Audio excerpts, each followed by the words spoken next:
Il avait 3 mois et demi quand on a su qu'il était atteint d'amyotrophie spinale.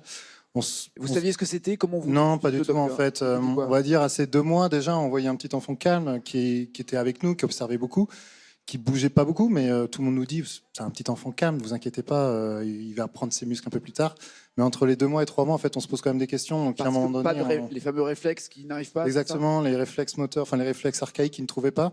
Et du coup, effectivement, on se pose beaucoup de questions. On n'a pas de mots, on ne sait pas qu'est-ce qu'il a, quoi. Donc le jour où on nous annonce ça, bon, au moins on a un mot dessus, mais c'est le trou noir, c'est un uppercut. Et ça s'est, Mélanie, vraiment passé comme ça, c'est-à-dire on vous dit il y a plusieurs possibilités ensuite, soit vous laissez faire les choses et il n'y a pas beaucoup d'espoir dans la durée de la vie d'Augustin, soit il y a un traitement pratiquement long mais fatigant, ou alors une injection.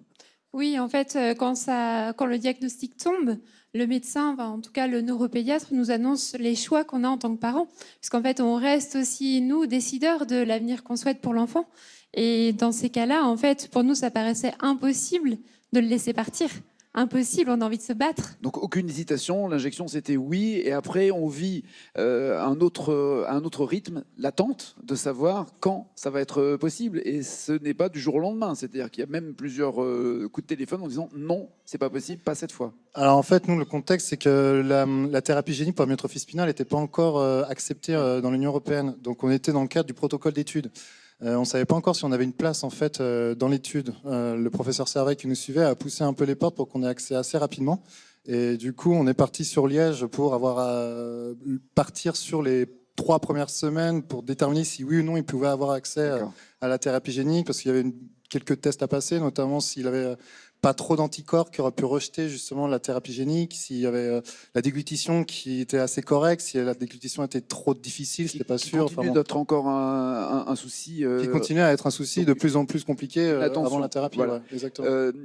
Tout à l'heure avec Jules et Anaïs, sa maman me disait qu'il y avait une deuxième naissance, Mélanie, qui était arrivée. Vous avez en tête la date précise de ce goutte à goutte quand vous êtes à côté d'Augustin et quand il a cette injection? Mais oui, complètement, parce que là, on se dit, mais ça y est, en fait, on n'a plus le pronostic d'une fin de vie. Au contraire, on le voit et on se dit, mais ça y est, on peut croire en l'avenir, en fait.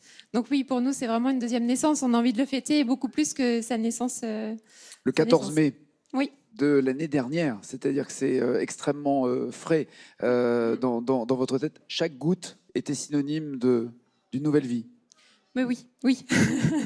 On le voyait, on se disait, mais pourtant il n'a pas changé. Mais alors, on se disait, à l'intérieur de son corps, ça doit être une explosion. C'est incroyable. Voilà, la famille est belle, les sourires sont formidables. Qu'avez-vous envie de dire aux parents qui ont un enfant et qui sont dans la situation dans laquelle vous étiez avant ce 14 mai et qui sont dans l'attente de cet espoir, dans l'attente de soins et dans l'attente de voir ce compteur bouger aussi pour que les soins puissent être prodigués?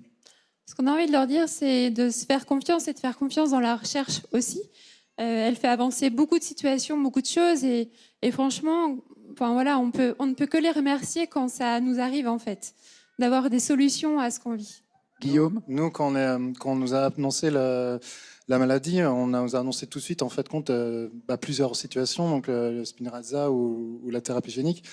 Et on a aussi compris très vite que 2 ans auparavant, Augustin serait né 2 ans auparavant, il n'y avait rien. On ne serait pas du tout dans la situation où on est aujourd'hui. Et très vite aussi, on comprend que finalement, ça fait 20, 30 ans que les gens se posaient la question d'où vient le problème de l'amyotrophie spinale, qu'est-ce qu'on peut y faire, etc. Donc pour nous, en fin de compte, c'est entre guillemets du pain béni. On arrive, on n'a rien à faire, on récupère ce qu'on nous a donné.